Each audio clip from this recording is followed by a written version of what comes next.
Me Kaverionilla haluamme tarjota parasta palvelua ja kehittyä asiakaspalautteen ja asiakkaiden tarpeiden mukaan. Asiantuntemuksemme on tärkeä osa tätä.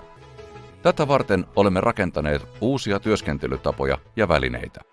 Olemme asiakkaan silmät ja korvat työmaalla. Kun asentaja huomaa kentällä työskennellessään korjaamista vaativan asian, hän välittää tiedon eteenpäin heti. Asentaja kirjaa huomaamansa puutteen tai parannusehdotuksen uudessa Kaverion sovelluksessa.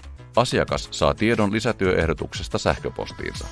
Koko keskustelu voidaan käydä helposti ja nopeasti Kaverion SmartView-asiakasportaalin välityksellä. Kun asiakas tekee tilauksen, tieto välittyy heti havainnon tehneelle asentajalle, työtilausten avaukseen sekä huoltopäällikölle. Sen ansiosta pystymme ennakoivasti parantamaan asiakkaiden tilojen toimivuutta ja turvallisuutta.